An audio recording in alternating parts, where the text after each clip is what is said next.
A group of volunteers are taking on a tough task. They are working to clean and clear at least 6 blocks of the Florida Desire neighborhood.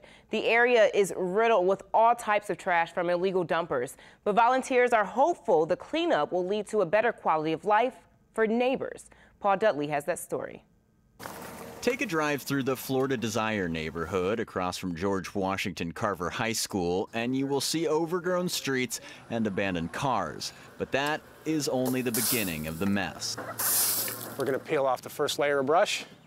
Underneath it, we find tires, mattresses, couches, found a jacuzzi. The area also has a number of abandoned homes, also known as shoot-up dens around here. We'll probably pull 30, 40 hypodermics out of there. Needles? Yeah.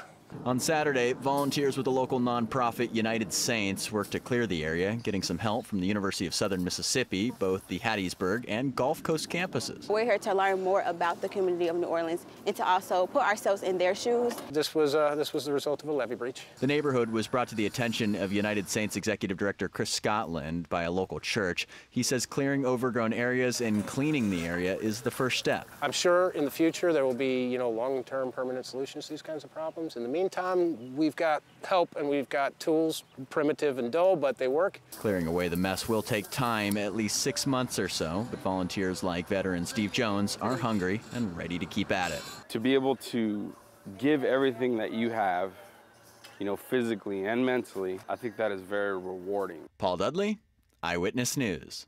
And once the mess is cleaned up, the idea is to have community members tend to the area. If you want more information on how you can volunteer and help out, visit our website, WWLTV.com.